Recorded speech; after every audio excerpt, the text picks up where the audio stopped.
Kuwait जजीरा नुमा अरब के शुमाल मशरकी कोने में वाक़े एक छोटा सा मुल्क है जिसकी तारीख हजारों साल पुरानी है। आइए कुवैत की तारीख का तफसीली जायजा लेते हैं। कदीम तारीख। मौजूदा कुवैत के इलाके में कदीम तरीन बस्तियों का पता लगभग 3000 कब्ल मसीह में लगाया जा सकता है। इस खित्ते में खाना बदोश कबाइल आबाद थे जो खलीज फारस के साहिल के साथ माहीगिरी, तिजारत और मोतियों की गौताखोरी के कारोबार से मुंसलिक थे। सदियों के दौरान ये इलाका मुख्तलिफ कदीम तहजीबों के ज़ेर असर आया, जिनमें समीरी, बाबुल और अशूरी शामिल हैं। इब्तिदाई इस्लामी दौर। 7वीं सदी ईस्वी में इस्लाम जजीरा नुमा अरब में फैल गया और कुवैत खिलाफत राशिदीन के ज़ेर असर आया। इस दौरान इस इलाके में आबाद बद्दू कबाइल ने इस्लाम कबूल कर लिया। 16वीं सदी में पुर्तगाली खलीज फारस में पहुँचे और इस इलाके में अपनी मौजूदगी कायम की, ताहम इनका असर कलील मुद्दती था और 17वीं सदी के अवाइल तक सल्तनत उस्मानिया ने कुवैत पर कंट्रोल हासिल करके इसे बसरा विलायत के हिस्से के तौर पर शामिल कर लिया। तिजारती मरकज के तौर पर उभरना। 18वीं सदी तक कुवैत एक अहम तिजारती मरकज के तौर पर उभरना शुरू हुआ।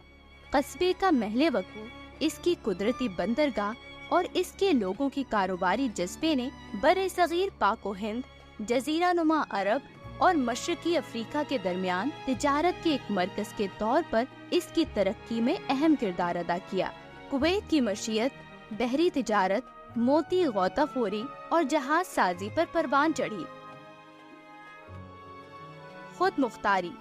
19वीं सदी के दौरान कुवैत ने सल्तनत उस्मानिया से खुद मुख्तारी हासिल की, लेकिन इसे पड़ोसी ताकतों, खास तौर पर उस्मानी तुर्कों और सऊदी अरब के आले सऊद खानदान के साथ इलाकाई तनाज़ात का सामना करना पड़ा।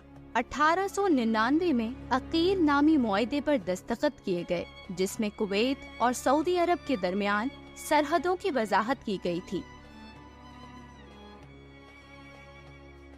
बरतानवी तहाफ़ुज़। 1899 में कुवैत की तज़वीराती अहमियत और इसकी तिजारती सलाहियत को तस्लीम करते हुए बरतानिया ने कुवैत के साथ कई मुआहदों पर दस्तखत किए, जिससे इसे बैरूनी खतरात से तहफ़्फ़ुज़ फराहम किया गया।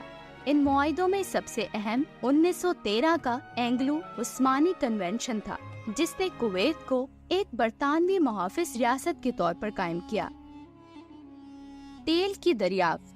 1930 की दहाई में कुवैत की जदीद तारीख ने तेल की दरियाफ्त के साथ एक तफसीली मोड़ लिया। कुवैत में तेल की सबसे बड़ी कंपनी कुवैत ऑयल कंपनी, जिसे KOC भी कहा जाता है, की क़यादत में तेल की तलाश की कोशिशों के नतीजे में सहराई इलाके बुरकान में 1938 में तेल के पहले तिजारती कुएं की खुदाई की गई। इस दरियाफ्त ने कुवैत की मशीयत को आगे बढ़ाया और मुल्क को मोतियों पर मबनी मईशत से तेल की दौलत से मालामाल मुल्क में तब्दील कर दिया। आज़ादी। 19 जून 1961 में कुवैत ने बरतानिया से आज़ादी हासिल की और शेख अब्दुल्ला अस-सालिमुस-सबाह आज़ाद कुवैत के पहले अमीर बने। आज़ादी के बाद कुवैत ने अपने बुनियादी ढांचे को तेजी से जदीद बनाया और अपने शहरियों के लिए तालीम, सेहत की देखभाल और समाजी बहबूद के प्रोग्रामों में बहुत ज्यादा सरमायाकारी की। ख्याल रहे कि कुवैत की आज़ादी का असल दिन 19 जून है, चूँकि कुवैत एक इंतहाई गर्म मुल्क है जहाँ गर्मियों में दर्जा हरारत 60 सेंटीग्रेड तक चला जाता है। लिहाजा आज़ादी के इस दिन को तब्दील करके 25 फरवरी कर दिया गया, जो कि अब हर साल 25 फरवरी को मनाया जाता है। इराक पर हमला। कुवैत को 1990 में एक बड़े बहरान का सामना करना पड़ा, जब इराकी सदर सद्दाम हुसैन की क़यादत में इराकी अफ़वाज ने कुवैत पर हमला किया और 7 माह तक इस पर काबिज रहा। ये हमला इराक के इस दावे की वजह से हुआ कि कुवैत इसकी सरजमीन का हिस्सा है और कुवैत के तेल के वसाइल भी इराक की मलकियत हैं। इस हमले के नतीजे में खलीजी जंग शुरू हुई। इत्तेहाद की ज़ेरे क़यादत फौजी ऑपरेशन جس میں امریکہ اور دیگر ممالک کی افواج شامل تھی، جس نے 1951 کے اوائل میں کویت کو عراق سے آزاد کرایا۔ جدید کویت۔ خلیجی جنگ کے بعد کویت نے خطے میں ایک مستحکم اور خوشحال ملک کے طور پر اپنی پوزیشن کو دوبارہ تعمیر اور مستحکم کرنے پر توجہ دی۔